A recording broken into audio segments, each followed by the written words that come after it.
Good morning and welcome. Today marks the first of the new sales tip format. As I mentioned last week, I spent a lot of time rethinking how these ideas are presented. I get into a lot of great conversations during the week, and not all of them lend themselves to tips or blogs or columns. And I wanted another outlet. I created a sample and sent it out to a few people. Here's the feedback that I got. First, don't call it a podcast, Bill. Podcasts are long and often boring. Keep it short and I will listen. Second, did I mention that I wanted you to keep it short? The sample that you sent me is 6 minutes long. I don't have that kind of time. Give it to me in 2 and I will listen. And finally, get some input from your audience and have them come up with the topics for discussion.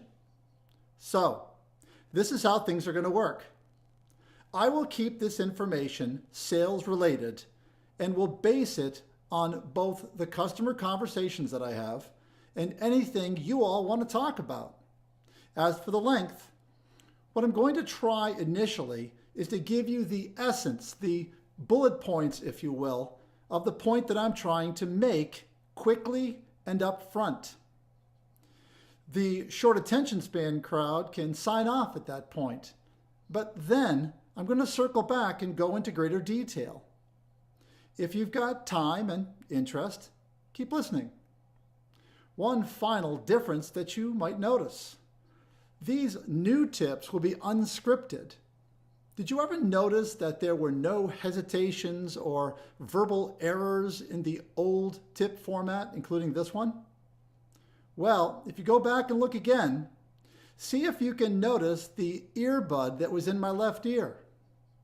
The tips were perfect because I wrote them out, recorded them in GarageBand, an Apple recording software, ran a wire up my back, and then a tiny earpiece in my left ear. I'd hit record, then play, and then whatever came in my ear comes out my mouth. Didn't know that, did you? Okay, let's get started. ID Alliance presents this week's short attention span sales tip. Good morning, it's Bill Farquharson. Welcome to the very first short attention span sales tip. No earbuds this time, no cheating. So I will be making mistakes, promise you. I thought it'd be a good idea to start this new format with a very fundamental subject. I often ask the question, why aren't you selling more? I like that question. I even own whyaren'tyousellingmore.com. I have no idea what I'm going to do with it, but I like it. I like that question. I like it when I start a presentation. I like it when I start working with someone in coaching because it gets to the sales challenges. It gets to the obstacles. And what I've found is that you don't really need to stray far from the basics. So you ask yourself 4 key questions because there's 4 keys to sales success. See if this doesn't make sense to you. Number 1, are you making a high-value, well-researched sales call? Number 2, do you have the right target market in mind? Number 3, do you have a process? And number 4, are you applying that process with diligence and pleasant persistency? Okay, this is for the short attention span crowd. You ready? When your sales are down, or if you're a manager and you're saying, I don't like where my sales reps are going, I don't like the amount of work that's being done, or I don't like the results, you ask 4 questions.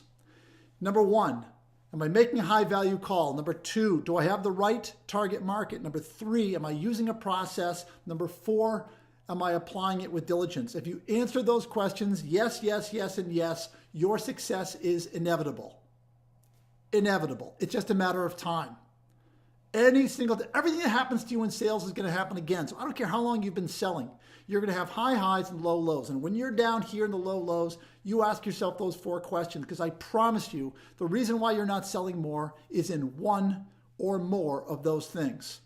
Okay, that's about 2 minutes. Short attention span. You can leave now. Let me go back and explain a little bit more, okay? The single most important skill that you can have as a sales rep, bar none, is the the skill of learning what to say to a customer, learning how to do the research prior to picking up the phone. That is critical, critical. And this is the biggest difference between selling today and selling in 1982 when I started, the internet. The fact that we can go on their website, we can Google them, we can learn about the vertical market, the fact that we can look up the individual, we can do more than just call and say, my name is Bill, I sell print or packaging or labels or signage or wide format or I don't care. It's not about you and it's never been about you. It was optional back in the 80s and 90s that you learned about the customer, that you solved a business problem, not a print problem. It is no longer optional, kids. Now it's mandatory. This is like a muscle group. September 1st of last year, I had shoulder surgery. They took off my rotator cuff and they put it back on. And I was not able to do this, but I had to learn all over again. And I started a little way out here and it really hurt. And then I kept going. And then I added weights. I was out there in the kitchen lifting soup cans and then, barbells and things. And now I'm back in the gym. This was a muscle group. And so is the skill set of learning how to make a high value call. This is something that it's the same conversation over and over again. What are their business needs? It's a whole process. I'll talk about it in a future tip. But that's number one. Number two, do you have the right target market? At the time of this recording, I'm 56 years old. When I was 26 years old, 30 years ago when I was selling, I had a completely different target market. And you can base that on age, on gender, on personality. You can look at a company and say, what do they do? Do I understand them? You can look within the company and say, what is their job title? Do I get it? Do I relate to that group? You have a sweet spot. It doesn't mean that you can't sell to everybody. You should be able to sell to everybody. But you definitely have a sweet spot. You have a target market. Your company has a target market. Are you calling on the right kinds of accounts? Number three, process. So I've got the sales assessment test, and somewhere in front of me or behind me, I'm going to list where that sales assessment test can be found because it's free. It talks about these 4 key components. Okay, it's very good. It's free, and you get a reply from me. It's a personal reply. I just kind of look over your numbers and give you some ideas as to where I think you need to focus. But what I found out was 9 out of 10 of you do not have a prospecting process. I get it. I know why. I'm recording this on the 10th of February. And if you're having a bad month, you're thinking, oh man, I better go make some sales calls. So you'll go out and you'll prospect hard for a couple of days, maybe 3, and then things will pick up. And that's great. And then you'll stop. You'll stop prospecting and you'll go back to doing whatever it was you were doing before. And your sales go up and down as a result. You need to have a step-by-step, week-by-week prospecting process. Again, I direct you to the Sales in 15 webinars, and somewhere in here I will show you where those are. I think it's on the same place, actually. And you can look up, how do you create an effective prospecting process? It's good news, by the way. There is no one single, one-size-fits-all process. You can do just about anything. But the secret sauce is number 4. Do it. Make the calls. Be diligent. So the best thing that can happen, I guess it's the best thing, if I'm training someone and they call me up and they say, Bill, you know what? I can't work with you anymore. I've got too much business. And this does happen. and it always makes me laugh. It's like, okay, I did my job so well that I've just lost a customer. And I ask everyone, what's the key? What's the secret? What's the thing that really makes the biggest difference? And 100% of the time they say the same thing. Make the calls. Make the calls, make the calls, make the calls. It's the diligence that got me there. That was the key factor. Blows me away, but that's the thing. There's no such thing as a diligent failure.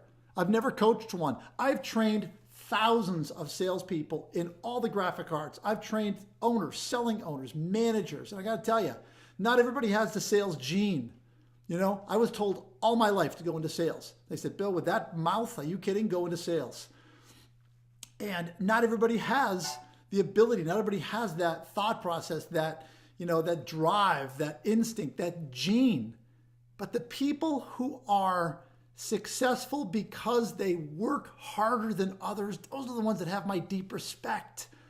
And if you don't have that sales gene, you can still win just through effort. So they're the 4 keys, okay? I'm coming up on about 5 or 6 minutes here. Now I'm going to lose everybody. But they're the 4 keys. High value call, right target market, get a process, apply the process with diligence. If you ever work with me, if you ever take any of my training programs, the Sales Challenge, the 90-Day Sales Blitz, the new Sales Professionals Fundamentals, Sales Pro Fundamentals course that's coming out at the end of this month, you will see that these are steeped in these 4 things. 75% of what you need to know is where to look, what to say, what to do, and the other thing is diligence. So that's it. Feedback, please. And also, let me know what you want to talk about. I've got a whole list of things that are going to come out of my mouth. I'm going to record a bunch of these things today, hopefully, while the light is good. And then we'll do this again next month. So good selling, everybody. Thanks for chiming in. And please do get back with me and let me know what you think. Thanks.